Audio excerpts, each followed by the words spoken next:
Та амьдралдаа сэтгэл хангалуун байна уу?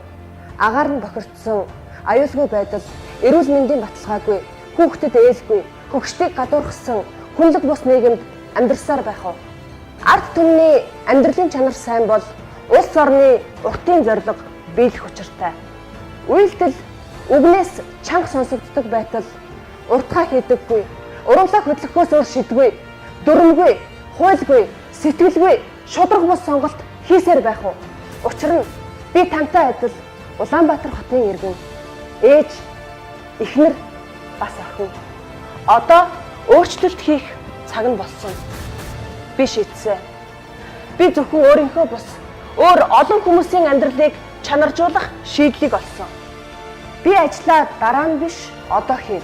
Гэхдээ ганцаараа биш, мэргэжлийн хүмүүстэй багаараа ажиллана.